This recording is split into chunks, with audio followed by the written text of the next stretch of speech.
I want to thank you all for joining us here today. This is our third quarter 2025 LPL Kingdom Advisors Inspirational Call. That is a mouthful. But if you're on this call, you probably know what that means. So today we have two very energetic guests, Lori Krieger and Lauren Holiday. Very excited to introduce you to them in just a minute. We do have a few announcements, housekeeping items, so that always takes precedence. First of all, hopefully you have seen that the 2026 Kingdom Advisors Conference is now open for registration. That's going to be on February 11th through the 13th, once again in Orlando. And there's lots of places where you can go get more information on that, whether it's our internal website or just Kingdom Advisors website. There is also going to be a Certified Kingdom Advisor, CKA only event. So if you have your CKA, then you would be invited to this event on October 21st. That's a Tuesday at 12 o'clock noon Eastern time. And there is going to be more information coming out about that. So keep that date, October 21st, open. Number three, we are now seeking themes for our 2026 inspirational calls. So please reach out to me if you have any ideas or special guests that you think would be valuable benefit to you, to your client base. I want to remind you that these calls used to be for advisor use only, but we have opened them up this year so that our clients, center of influences, can be blessed and impacted by stories like Lauren and Drew's you're about to hear today. And lastly, if you have any questions, I'm going to pop up on the screen here in a second, and you can email me at the email address. It's alarson@waterrockfinancial.com for a few questions here. So let me pop that up. Trying to do too many things at one time and share. All right, so that's my information right there. Send me an email if you got questions. All right. Now, I want to do a quick introduction of our guests. So the first one, Lori Krieger, she was our first quarter guest, if you remember. She was interviewed by her husband, Matt, and today she is getting the privilege of interviewing Lauren Holiday. Lori and I have also been working together to curate each of our 2025 guests for our theme called Game ChangeHers. If you catch the little fun play on words there. So I want to publicly thank you, Lori, for all of your generosity, your time, all the string pulling. You've helped to coordinate guests like Felicia Como last quarter and Lauren today. So I really appreciate it. You know I do. I also want to share a little bit about what Lori, and then we're going to have her introduce Lauren. So on a personal note, Lori and her husband, Matt, they really are true cornerstone friends. If any of you guys have them, you're blessed. From the viewpoint of my wife, they will literally drop everything and drive from Hartford to New York City to pick up your husband at midnight because his flight was changed last minute and they didn't want you to drive alone. They will change your flat tire when your husband is too busy at work, and they will even pack up your entire apartment when you're moving, and your husband never shows up to do it himself. So all these are true stories, unfortunately. And Lauren, I am guessing that you probably feel very much the same way my wife and I do about the Kriegers. They're even going to pray with you and hold your hand when that's pretty much all they can even do. So I'm pretty much a big fan of the Kriegers. And so that is my personal story of Lori. But on a personal background, she just simply loves Jesus. She was born in Canada, now lives in the greater Kansas City area. She's been married to Matt for 20-something years. You should know the year because I think we've been married the same amount of time together. She has two kids, Mallory and Jake, that are adults now. I'm not sure what she does with her master's in kinesiology anymore from Kansas City. You'll get your second. But she's also a proud alumni of Indiana Wesleyan University and their women's soccer program, which sparked a lot of the connection she has today. Professionally, she is an executive performance coach with Novus Global. It's an international community of elite coaches. They work with Fortune 500 companies, business leaders, creatives, professional athletes. And so here's my shameless plug for Lori. She's done a lot for us this year. So if anyone is considering an executive coach or has a client that might be looking, I encourage you to reach out, get her information. I've got her stuff here someplace. I'm going to put this down. And now you should see that, hopefully. I'm going to stop sharing. It doesn't look like it's sharing. Share, share, share. Well, hopefully you can see my screen. That's Lauren's slide. And there's Lori's. All right. Hopefully you can see that now. All right. She also loves speaking. So if anybody knows anybody wants to have her come out and speak, she loves speaking on college campuses. She's great at working with the kids that age. And lastly, within the ministry area, she really just simply is passionate about discipling women inside the church and inside the locker room. She has created the Soccer Chaplains Network to serve the pro soccer community throughout the US and Canada. She also serves as the chaplaincy network, on the chaplaincy network for the United States women's national team, as well as the Kansas City Current. I think that's pretty much, Lauren, where you might have entered the story here, if I'm not mistaken. I thought that you lived in their basement for a period of time, but I found out, no, they gave you the upper floor of their house. And so she was in it next to our bedrooms, very much immersed in our family. I live so next that to is Jake. awesome. What do you mean? That's right. Jake would slide notes under her door. That's all right. We're gonna let you guys banter about that here in a second. But Lauren, I want to just personally say thank you very much. You are very busy. I know how busy you are.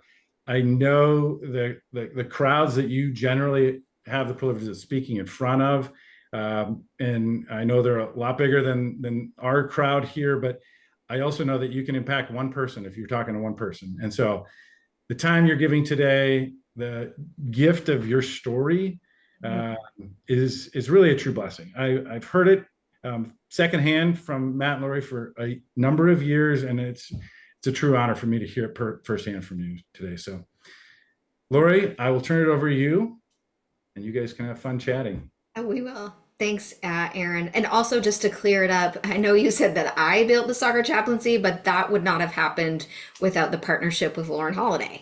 We built the soccer chaplaincy across the United States and now has expanded in the United States national team. And so she has been, you know what, in your life where the Lord knows you need the person, and she has been that person for me. So thank you, Lauren, for agreeing to do this so we can serve this community together. I was thinking, rather than like formally introduce you, I'm going to let your story introduce you, if that makes sense. Because like when I think about you, right, so generous, you're a mom, you're a wife, you are an Olympic gold medalist, you're a World Cup champion. You are a brain tumor survivor. You're an open heart surgery survivor. You're a strategic business owner. You buy teams. You start funds. And I know I'm missing probably about 10 other things that you're up to in the world.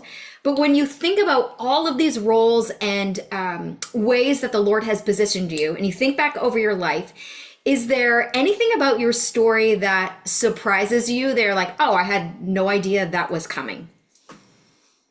You know what is so funny?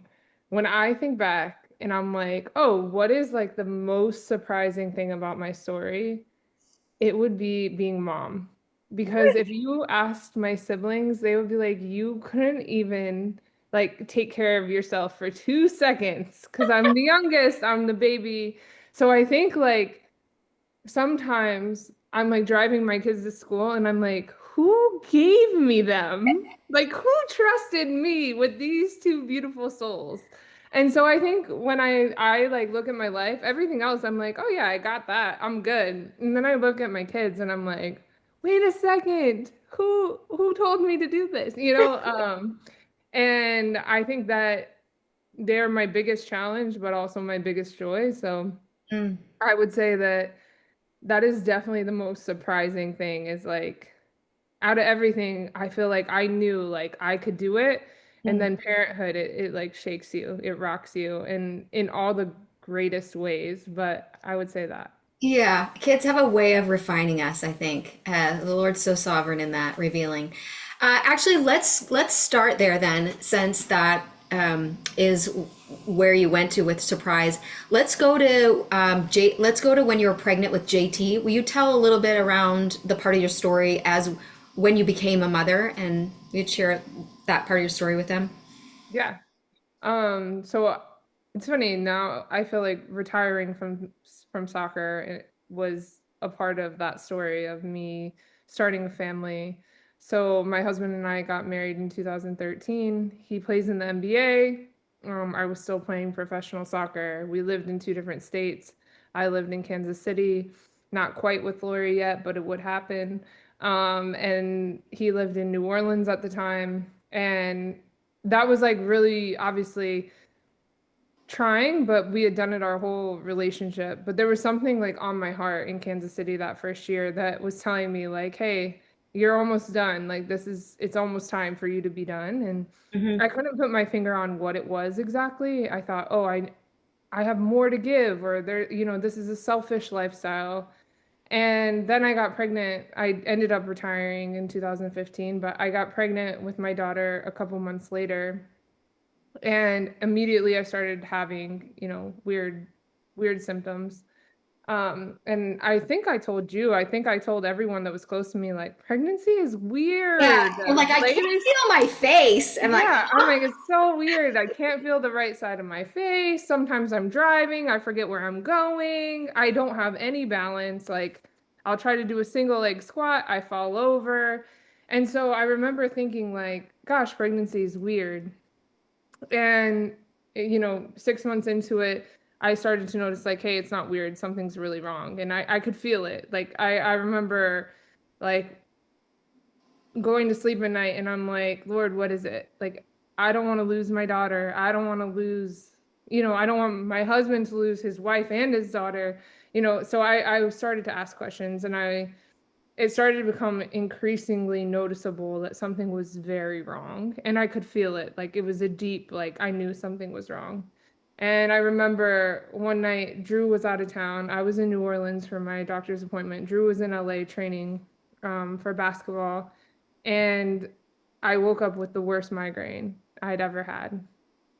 And I put myself in the bath. I ran a bath because I needed to calm down. At that moment, I'm thinking like, what if I have an aneurysm? What if I die? What if I'm here?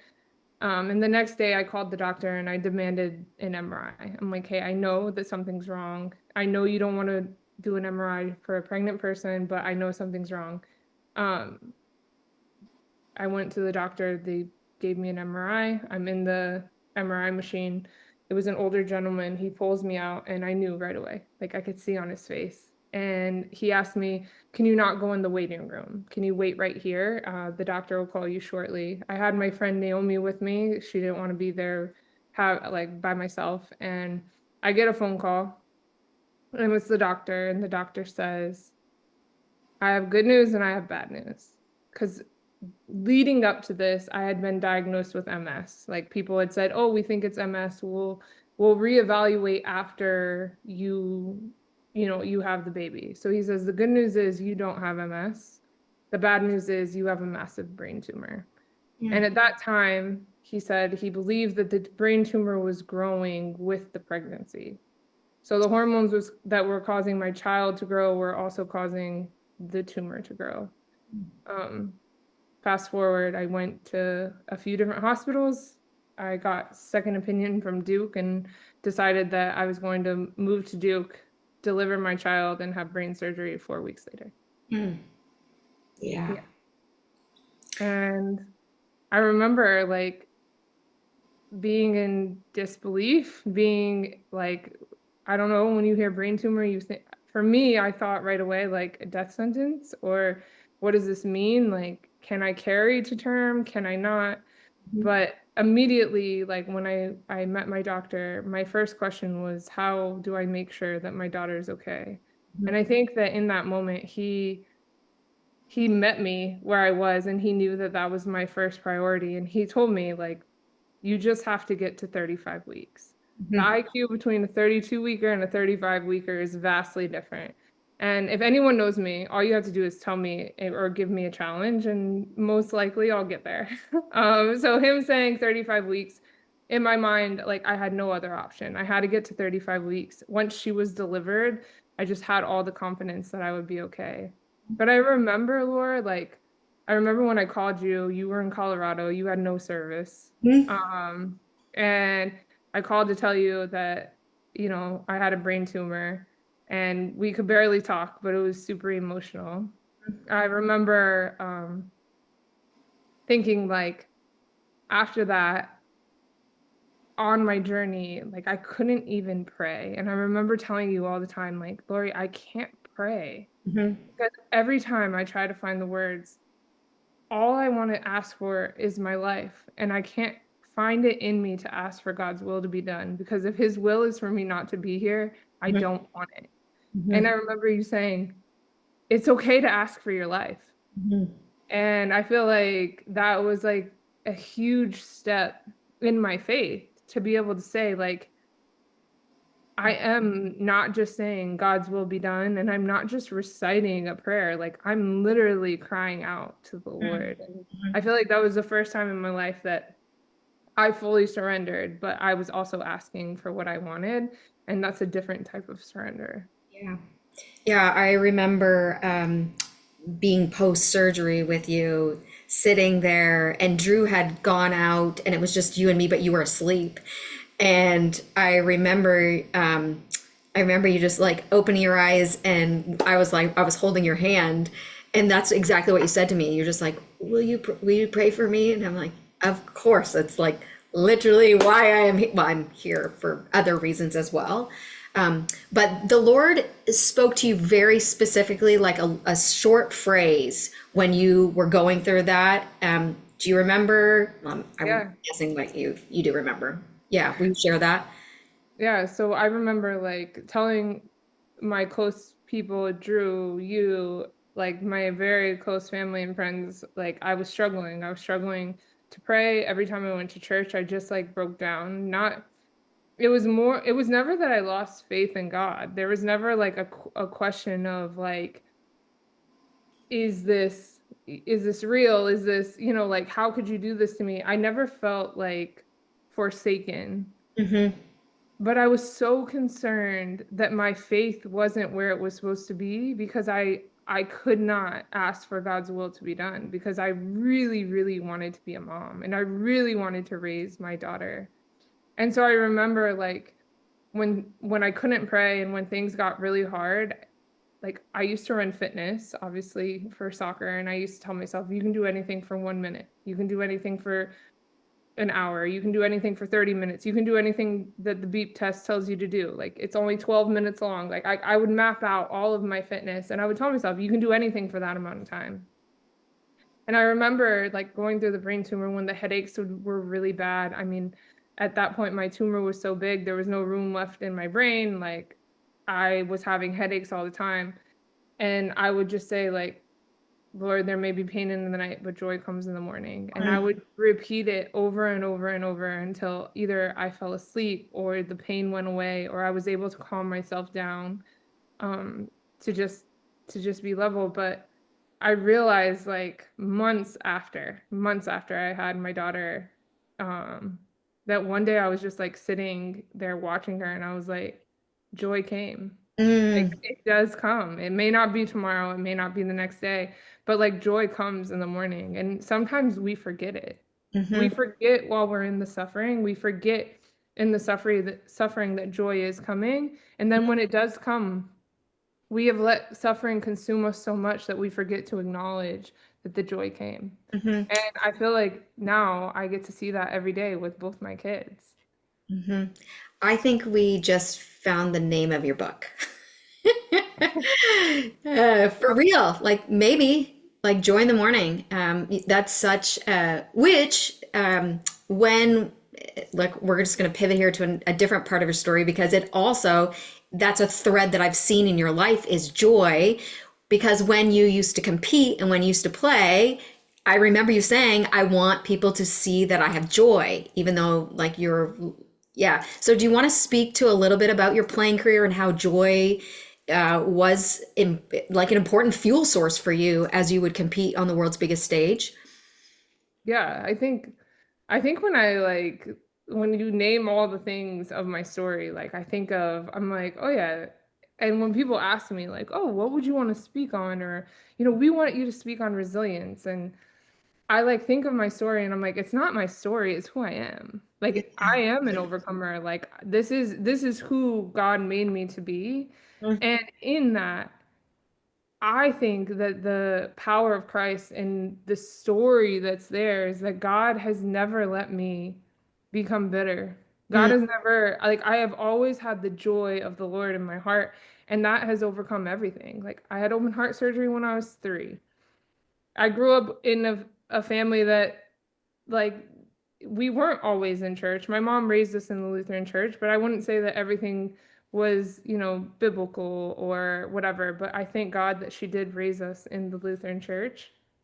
And there was turmoil in my house. And then we didn't have a lot of money and we had struggles there. And then I had I got cut from teams and then I have a brain tumor. So I look at my life and I'm like, what has gotten me through? And it's like, it's the joy of the Lord. mm, Because not only did I get through, it's not the success that has like defined me. That's not what defined me. It's that I'm like still here and I love people and mhm, I love God and I love being in community and I want to serve women and I want to serve um, the people who aren't getting what they deserve. Like I'm a justice warrior. Those are the things. And I'm like, that's not that's not because of anything else but the joy of the Lord. But I remember like a defining moment in my career was when I got cut in 2008. I was hoping we'd go there. Yeah, and so like growing up, I mean, I was pretty dominant. I thought that I was going to be the first woman in Major League Baseball, the first woman in the NBA, the first woman in the NFL. Like that was my mindset. Like there was no short of confidence in my life. Like I was very, very confident child. I remember like my mom telling me before school every day, like, okay, have a great day, be humble. And I remember asking her, like, after I had JT, my daughter, Mom, why did you tell me to be humble every day? And she was like, well, I knew that there was a strong possibility you wouldn't be. And I'm like, oh, okay. So I was like, that's the landscape of who I was as a kid. I was a very confident child. And so in 2008, I got cut from the Olympic team, the very last cut. I remember, I think we were in Japan or China, Korea, one of those countries, and we flew back to the States after she named the team. I was cut. I flew back to Indiana, where I was from, and I was packing my bags to go back to UCLA. And I remember telling myself, like, I will never get cut again. Like, this is not an option. I never want to feel this. Like, I never want to feel this pain. Whatever I have to do, I will do it. And I'm packing my bag, and my dad's watching the last game before the send off, before they go to the Olympics. And he yells to me from the living room, he's like, Abby just broke her leg. And I'm like, no, she didn't. She's dramatic. Like, it's okay. She's good. She didn't break her leg. And he's like, I don't know, Lauren, looked pretty bad.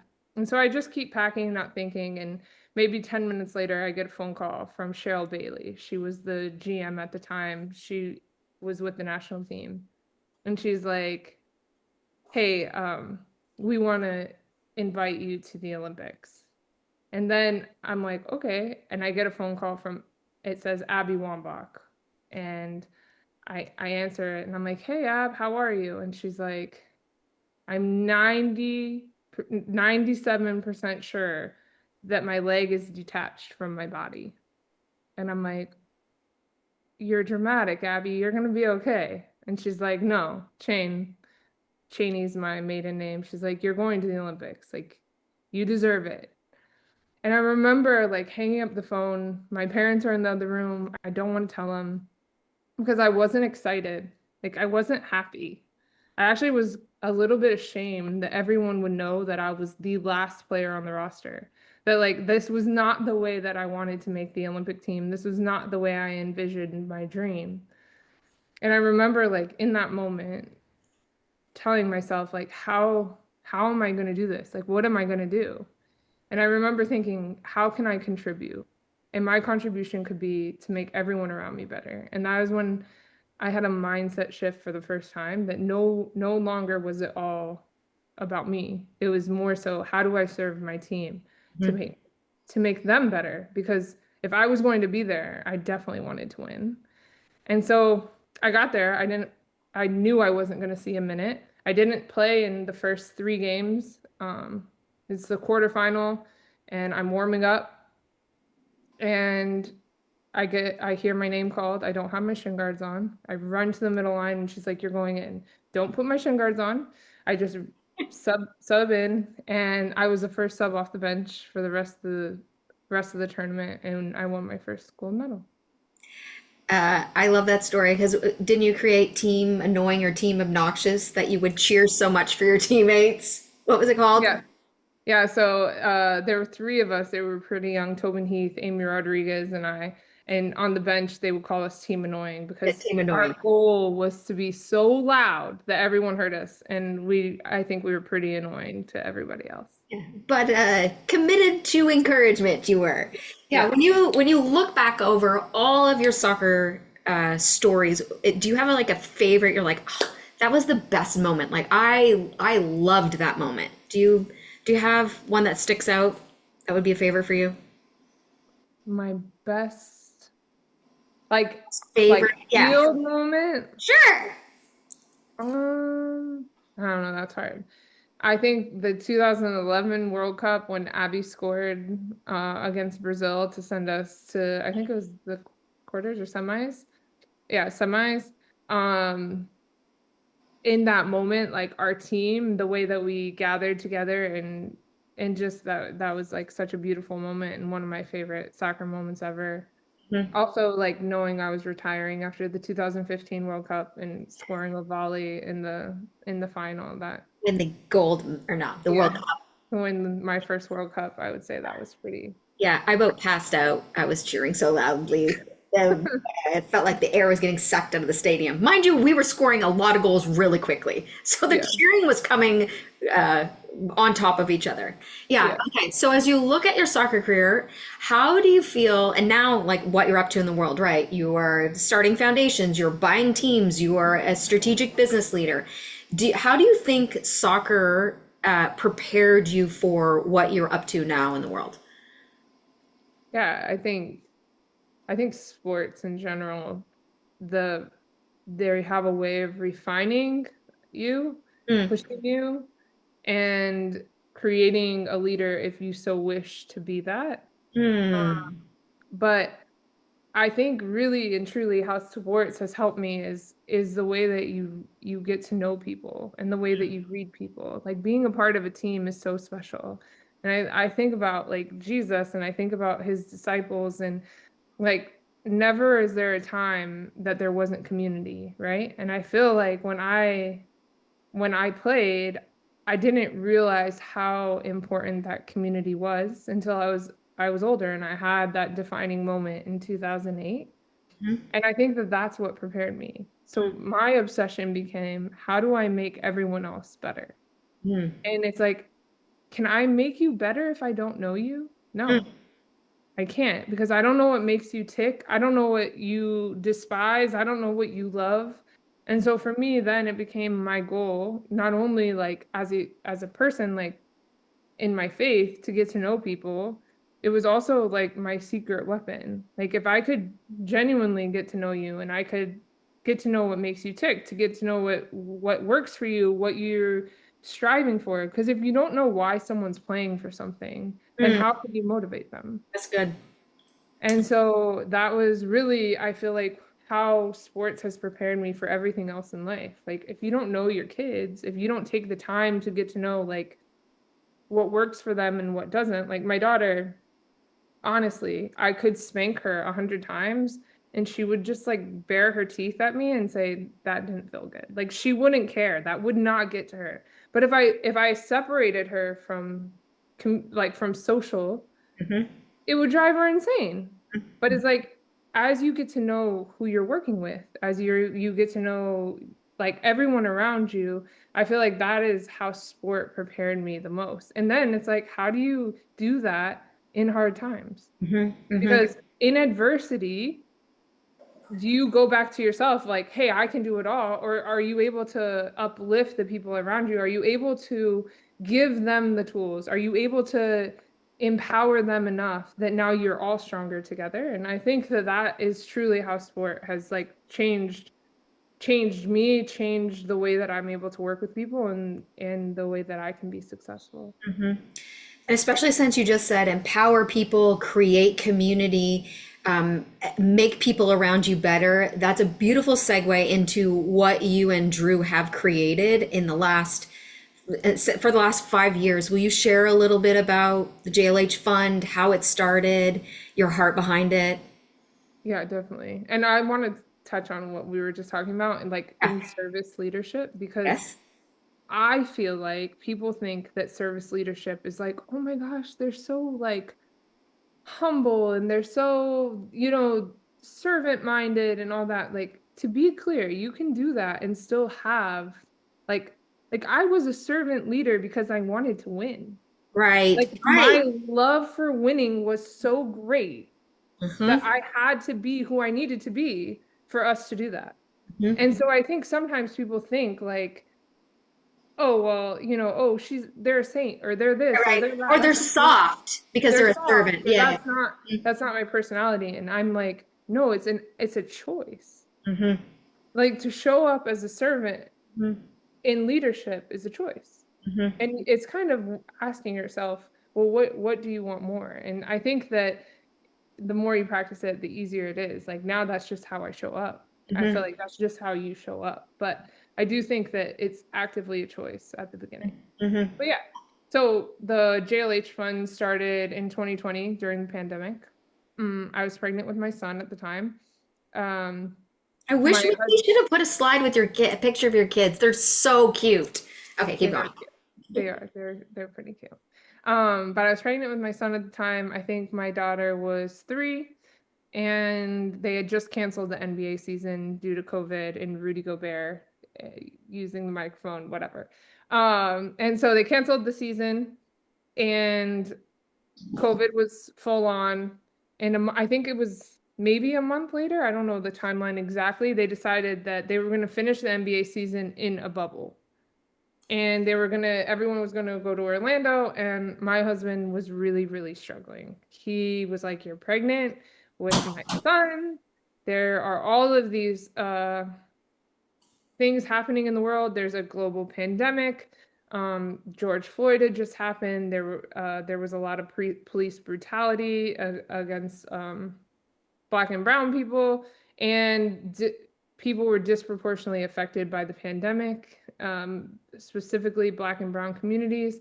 And at the time, we were talking, and I was like, "What if you went back? Because if he didn't go back, he probably would have been like, okay, he didn't go back, no big deal. Would have not been a story." Mhm. But we were trying to think of how could we have the most impact. And I asked him, "What if you went back and you donated your salary to help these communities?" And at first he thought, okay, yeah. And then he asked me, and how are you sure that I can give my whole salary away? Are we going to be okay? And I wasn't talking about his whole salary, but it ended up being $5.3 million was the rest of his salary for the year for him to go back to the bubble. And so we started the Drew and Lauren Holiday Foundation, the JLH Fund, and we started serving Black and brown communities, businesses and nonprofits. I mean, still, I believe that they receive less than 2% of bank funding. And at the time, their businesses were closing left and right during the pandemic. And so this was our way to be able to uplift a community and keep them afloat. And so we started writing checks.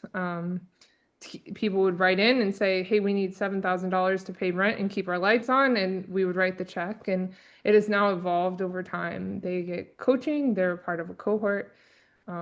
We partnered in Boston with MIT and Harvard and Jalen Brown, and they now have a 3-year program that they go through, a business program, and they get funding each year. And we've kind of become the blueprint of how to be the friends and family money and be able to step in and really help the underserved communities get to where they need to get. Yeah. So I've gotten to go and see one of your, what is it, like a gathering? What do you call it? Where you bring them together and they share, all of the small businesses all share what they're up to. Yep, we call them family reunions. Family reunions. And really and truly, it's even less about the money. It's more about, now so many businesses ask, like, can we be a part of it because of the community? And it's really just being able to have someone that's going through the same thing and really walking alongside each other, being able to say, hey, we're having issues with this in Milwaukee, and someone in New Orleans can say, hey, we had that last month, but we figured it out, and this is what we're doing. And really just having that community to walk by each other and be able to solve problems. I think that has been the biggest thing. And honestly, like, we treat it like we would treat anything else. Like, the businesses, the nonprofits, they have our phone numbers. Like, I talk to so many of them. A lot of them are my friends. And I feel like we've really just wanted that kind of culture to be a family mindset. I love how it's contagious, right? Community is of high value to you, and then the community gets created. You have a vision to make everyone better, and then they're helping each other make each other better. It's beautiful watching how it's like this multiplication strategy that's happening because you say yes to something that the Lord has laid on your heart to do. I love that. Okay, I know that you probably don't want to have favorites, but if you are looking at the entrepreneurs that you're supported, is there a fun story that you're like, oh, I really am so proud of this business group and what they created? Not saying their favorite, but something that you're really proud of. Okay, someone that's top of mind right now, just because it just happened. There is a business in Boston, and they are called the Little Cocoa Bean Cafe. Okay. And it is like nutrition for kids, but also like a safe space for moms. It's like a play cafe where they can bring their kids, but they also know that they're not just like buying, I don't know, a Starbucks or something unhealthy, a cake pop for their child. Like, they get to really like feed them something nutritional. And so she became one of our businesses in Boston, and she just launched in the Children's Museum in Boston, which is massive. Oh, cool. And so Little Cocoa Bean Cafe is now partnered with the Children's Museum Boston, and this has just been really fun to watch. We love it. We need to go to Boston and go check it out. Yeah. Okay, so the JLH Fund, which stands obviously for the Drew and Lauren Holiday Fund, if people did not get that. What do you hope when your kids are telling this story? What do you hope they say about the JLH Fund? Honestly, I hope that my kids, they keep their relationships. I think that's like the biggest thing. Like, they've gotten to watch us do this, and some of our businesses, some of the people that they've met, they just consider them family. Who they come to our house, they're there. And so honestly, like, I just want my kids to know kindness. Like, I want them to know Jesus, and I want them to know kindness, because when you follow the Lord, there's like a softness to your heart. There's a way that your heart breaks for people, and that's what I truly want for them. And with JLH, if they continue it, amazing. But if they just know in their heart that they're to serve the underserved and that they're to serve anyone that is in need, I think that we've done what we want to do. I love that. Will you speak more to JT and what she just did with kindness? Oh yeah. So my daughter she can read. She just struggles a little bit with, I think, the confidence of reading. And so we had partnered with a group called ELO, and they asked if Drew and I would write a book. And I was like, actually, I think I want my daughter to write a book. And they were like, great, we would love it. And so my daughter is an author, and she wrote The Super Squad of Kindness. That's so And amazing. it is really cool and really fun. Her and her friend Caroline, they got on with like the author or the person ghostwriting for them, and they made really funny names like Dr. Jagutu and Mr. Squishy Pants. But they flew around the world and saved all the holidays, and they showed how to be kind. Mm. Sorry. And that kindness basically wins. And so, yeah, it's really fun So to fun. see her live that out. So fun.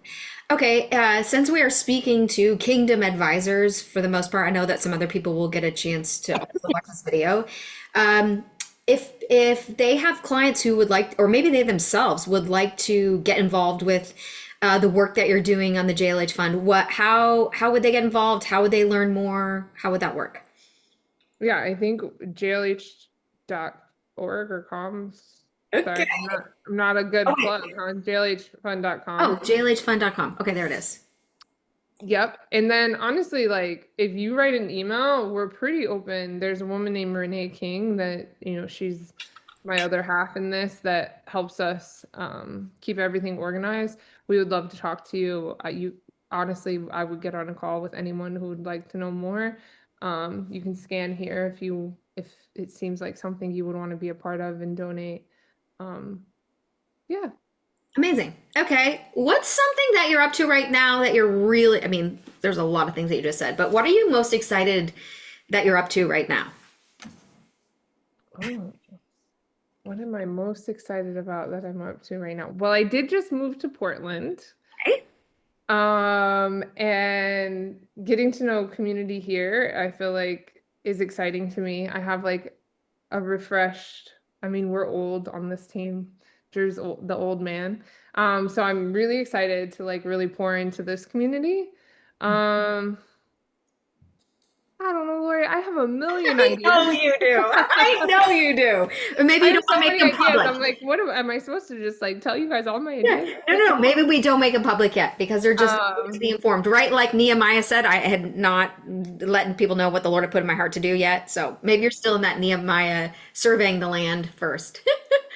but I think really I'm excited to keep expanding like just impact and honestly like serving people. I feel like our world is crazy. I know a lot Mm, has happened in the last week. I know it's heavy on a lot of people's hearts. I know my husband and I are talking about it a ton. And mhm, just like how do we see people? mm, How do we show up for people? And I feel like so many times we think it's our opinions or it's our like, oh, be bold, be bold. And it's like, well, could being bold mean inviting them over for dinner? Could being bold mean, you know what I mean? Like how do we redefine what bold is? Because being bold is relationships. mhm, mhm. That's when you get to be bold. That's when you get to like speak life into people. And so I think that's really what I'm most excited about is like Drew will come home from workout and be like, "Oh, this kid, he's the most talented kid I've ever seen." Like literally learn all the skills, all the things, but his attitude or maybe his mindset, I just want to like change it. And I'm like, I can't wait to invite him over. Yeah. Like how are we serving the communities we're in? And I feel like I took a break a little bit in Boston. Like I was overwhelmed. And so I'm super excited to do that here. Yeah, I love that for you. I actually love that for the Portland community, is they have no idea who is what impact is waiting for you guys to make because every city you have been in, you have always left it better than you found it. Started in New Orleans. Actually, it started before that in Philadelphia, but always such contributor, so intentional with how you serve the communities, which makes it sting when you get traded because you have loved the community so well. But I think that's the way you're made though. Like I don't know you any other way than to be all in and to love hard. And when you love hard, sometimes those abrupt trades also sting harder. So Yeah. And it's funny because like what you were saying, the overarching theme of my life, or like, oh, what is it? And we say mm, joy. And mm, I think about that and it's like, but when you have that joy, it's like contagious. So you go to a city and it's like if you're joyful and you're truly like you have the joy of the Lord, it is contagious. And it might sting when you leave, but it's like I look at my kids and the first day of school they came home and they each have a friend. And I'm like, mm. it's just who you decide to be. And like I said, it's a choice and really like following the Lord, there's just nothing like it. Yeah, agreed. Well, thank you so much. We could talk for hours because there are so many parts of your stories we didn't even part of your story that we didn't even scratch. But I also am aware that people probably have questions for you. So I want to make sure that we hold enough time, enough space for that to happen. Are we good with that, Aaron Larson? Yeah. Okay, Okay. beautiful. Thanks, Lauren. Mhm. I'm going to put up my re-put up my email here. So if you guys can, if I can find it out of all of my open slides that I've got, of course. Somehow, where did it go? It's A Larson at waterrockfinancial.com. I know people have been sending me a couple, but I want to put it back up there if I can find it. So while I'm looking for it, this was my favorite one so far. You've probably been asked this before, I'm guessing, but how much does your daughter charge for book signing speaking engagements? Ooh. Oh my gosh, she would love that. She would love that question. I have no idea what would come out of her mouth, just full transparency. But for free now. She's free. She's Oh, like let's just get her out there for like How would they mother, buy? Yeah, like mother, like daughter, huh? Hey, it's easy. where would they, is it for sale? Like, can they buy it on Amazon or on It's the, on an LO app. We're talking about sales that would just go straight to JLH. okay. My daughter has also tried to negotiate that. She thinks That's, some of the sales should go to her. that's about right. That sounds about Yeah. right. So they're not for sale yet, but Okay. that is in the works. Awesome. It's such a fun idea, and I'm not surprised that the superheroes saving the holidays with kindness. Yeah. I mean, I remember when my wife did a lot of fundraising for World Vision and for iJam and a number of others, and our kids got really involved. And they'd make the bracelets, or they make cookies, or they do something to try and. They did not write a book, so that is awesome. First of all, okay, we got another question in here, and it says, "What were some of the ways that Drew was able to support you during your first pregnancy?" Mm. Yeah, so my husband, when I found out, he let his team know and he took an indefinite leave of absence. So um, he moved to North Carolina with me. I had surgery at Duke. His team started preseason, and I believe he missed the first 8 weeks of season before he went back. So he was there the whole first month of my daughter's life. He was the sole caretaker because I couldn't be, and I would help, like, obviously where I could.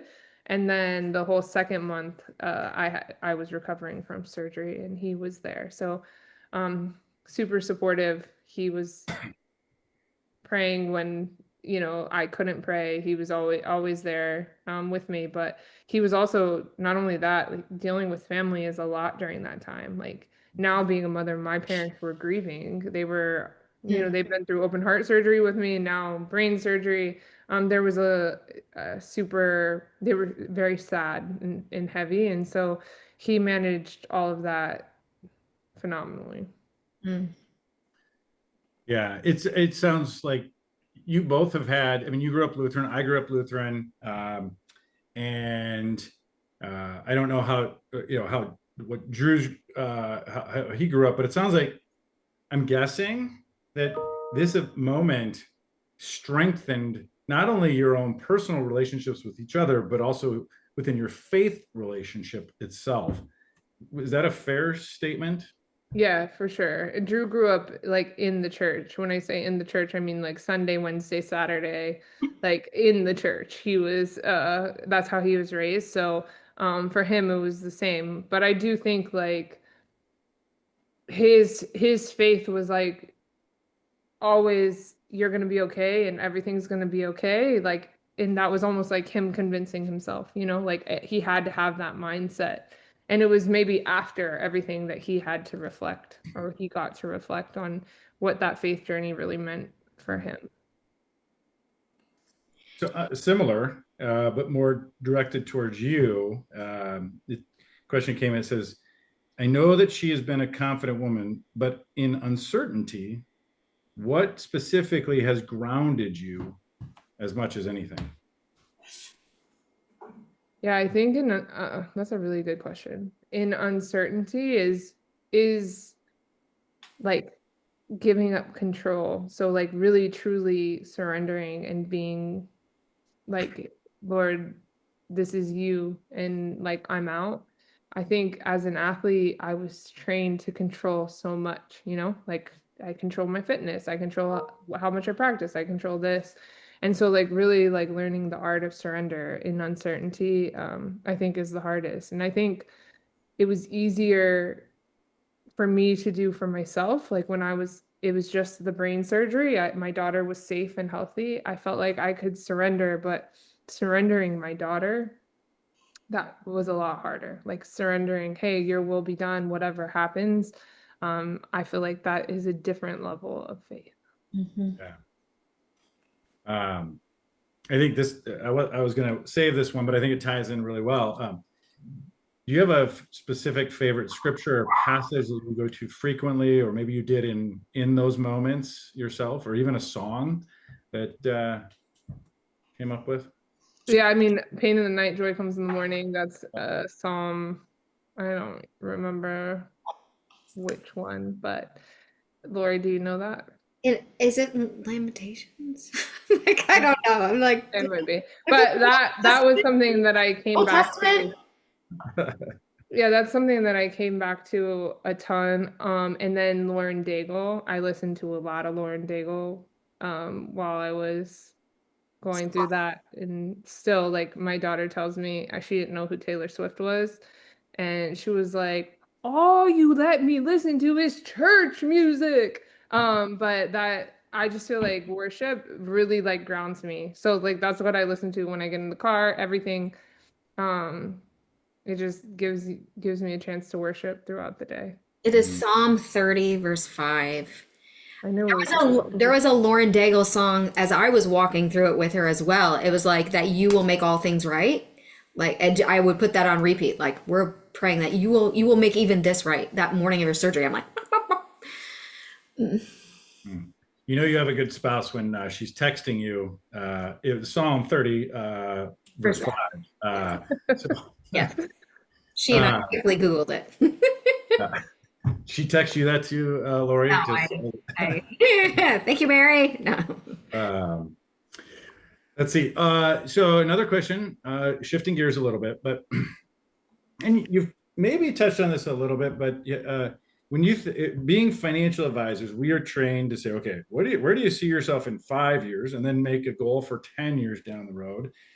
So do you foresee yourself, making, just continuing down a similar path of this way, or I mean, what kind of changes or similarities do you see yourself doing in 5 to 10 years? To be honest, like in 5 to 10 years, I would love to like outright own a women's soccer team. Like I would love to be the one in charge. Like that's something that I pray about a lot. I'm involved in ownership. I'm involved, but that's something like I truly believe that women's sports has the opportunity to lead with an integrity that no other sports organization has been able to do on the men's side. And so I would love that's like business wise big vision. Um, but I think like honestly, impact wise, it's like how many people can I make feel loved and like they belong? Like I literally make every house that I live in right now, we're renting, but I try to make it as comfortable as possible, like the most cozy, whatever. And we adopt people all the time. Like people live with us all the time in the summer. And I think like just really like how many people can we love? Like how many people can we truly love on and just show them the love of Jesus in that time, I would say are my main focuses. Mm, I love that. Yeah, I think we work with a lot of clients that have, an abundance of typically financial resources. Um, and obviously don't know your guys' situation, but we can allude to it based on your public notoriety and everything. And when finances are not an issue for people, a lot of times that can lead you astray. Mm. So as you guys have pondered this, you have husband and wife that both have, platforms. You both have resources. When you think about that, and how do you speak into or think through, laying up treasures in heaven, and not just uh, the foundation and things like that, but how do you even ground yourself within a financial way, or protect yourself? So if you're speaking to clients of ours right now that have financial resources, do you have any insight or wisdom that you would impart to them to say, be careful, here's some ideas? I wouldn't tell him to be careful. I will tell you, and my husband and I both believe this so strongly. My husband has signed three three deals over $100 million. And honestly, the only reason, and we will tell you this every day, is because we give our money away. Like God has entrusted us with so much because we will give it all away. And I would say not beware. I would just say check your heart. Is your heart like, are you for your money or are you for people? Because money is just a way to serve. Money is just like a means to an end. And I'm not saying like you can't enjoy it, like anything like that. But I'm telling you, if your heart is service, if your heart is to serve his kingdom and to give your money to things that break your heart, which ultimately break his, you will be amazed at what he blesses you with. And also, just to double down on her, she said not to be careful, but be careful with who you're aligning with. Mhm. That's true. That is That's true, true. And basically. I think like, but I do think, Laura, like Drew I'm just has, thinking you guys had a not a great situation. we had a not great situation when Drew first went into the NBA. That was like not a great situation. And then someone when I was going through the brain tumor, that also was not a great situation. But I will say, like, when your heart is in the right place, so like Drew and I have been faithful in giving and faithful in serving, that like even in those situations, like it never broke us. That's You right. know, like And the there was Lord has never. redeemed it 100%. Yes. Yeah. Mhm. And so I would say, yeah, obviously beware in that sense of who is in alignment with you. But like when your heart is for God, like I just feel like the doors open like crazy. All right, we got two questions. One's going to be a very simple question, so land on that one. The last one here is, as you think back to your playing days specifically, Hmm. we each go through moments where God speaks to us, says, hey, go out and proclaim my name, do this, etc. And that's hard for people, you know talking to your next door neighbor. Hmm. You're on a platform where you are. Did you find that difficult? Did you find it easy? Was it scary to share that? Maybe it was different at the national team versus the local, women's professional team. Any comments on that? Yeah, so relationships matter. And so my goal before I spoke to anyone about Jesus, before I told them my heart, before I told them anything, was I had to have a relationship with them. I had to know like what's their background, what's their story. So many people are church hurt. So many people are hurt by Christianity or hurt by certain things. And so it's like understanding and knowing who you're talking to. Like when I was on the national team, I came in 2006, my first ever camp, and I was a senior in high school, and they had something called the God Squad, which is absolutely diabolical. But they had something called the God Squad, and it was like everyone that was a Christian was invited, and da da da da, and it was just like very exclusive, and it ended really poorly for the national team. And then I got to witness that, and a couple of my other teammates, Stephanie Cox, a few of us got to witness that. And then we changed it, and it was like everyone's invited and we can talk about anything that you want, but we're going to pray and we're going to read scripture. And there's a few times on the national team that like now when I watch and I hear things, I'm like, I don't know what would happen now, but I listened to Christian music on our playlist. I was the DJ. No one cared. The whole locker room would be singing, "Whoa, whoa, Jesus!" Like it didn't affect them because they knew me and they knew that was my heart. But I also knew their heart, and I supported them and I loved them, and I feel like people don't, they take it lightly. Like love conquers so much. If you are for somebody, if you love them, like there's so much that can be like talked about. There's so much that opens up in that way. So I'd say love people first, get to know them. And I just think like in interviews and stuff, like you just be you. Like you don't have to force it. It's real. Like I was telling Lori, like this is my life. Like God has put me here for whatever reason. I've overcome. I am an overcomer. I know that this is my life. And so to really get to know yourself is to really like ask Jesus, like, who did you make me to be? And I think that that's what makes it easy. But like I had teammates who I know are not believers, but they would never ever ever question my belief because I never questioned them, and I never questioned if I should love them. Oh, that is really good. That the only way to top that, to end on that, is to figure out, do your kids like basketball or soccer better? Ooh. That's funny. My daughter will play neither. She says she likes flag football the best. Okay. And my son, he would definitely say football too, but I think he likes basketball the best. Well, Lauren and Lori, you guys are awesome. Thank you so much for spending an extra minute with us even here today, but the whole time in preparation, coordinating, and just sharing your heart, sharing your story, sharing yourself. Really appreciate it. Thank you all. Thank you. We'll sign off and wish you all. For having us. All right. Thanks. Bye. Bye. Are we all getting? I think we can